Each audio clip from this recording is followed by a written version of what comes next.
Hello everyone! Share ko lang sa inyo yung case ng isang pasyente ko kung saan pumasok siya na sumasakit yung ipin. So ito yung picture, kung titignan natin, liit lang. Pero in-x-ray natin, ayun, pagdating sa x-ray, laki-laki na pala. Tapos, so ang ginawa natin is i-save muna natin.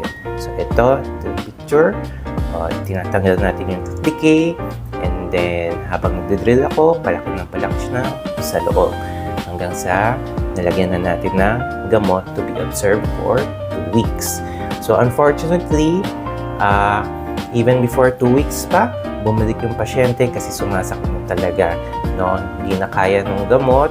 So, ang ending namin, 4 bunot na. So, anong lesson natin dito? As soon as may sira, ipagawa na agad kahit maliit pa. No? Alright, okay, bye!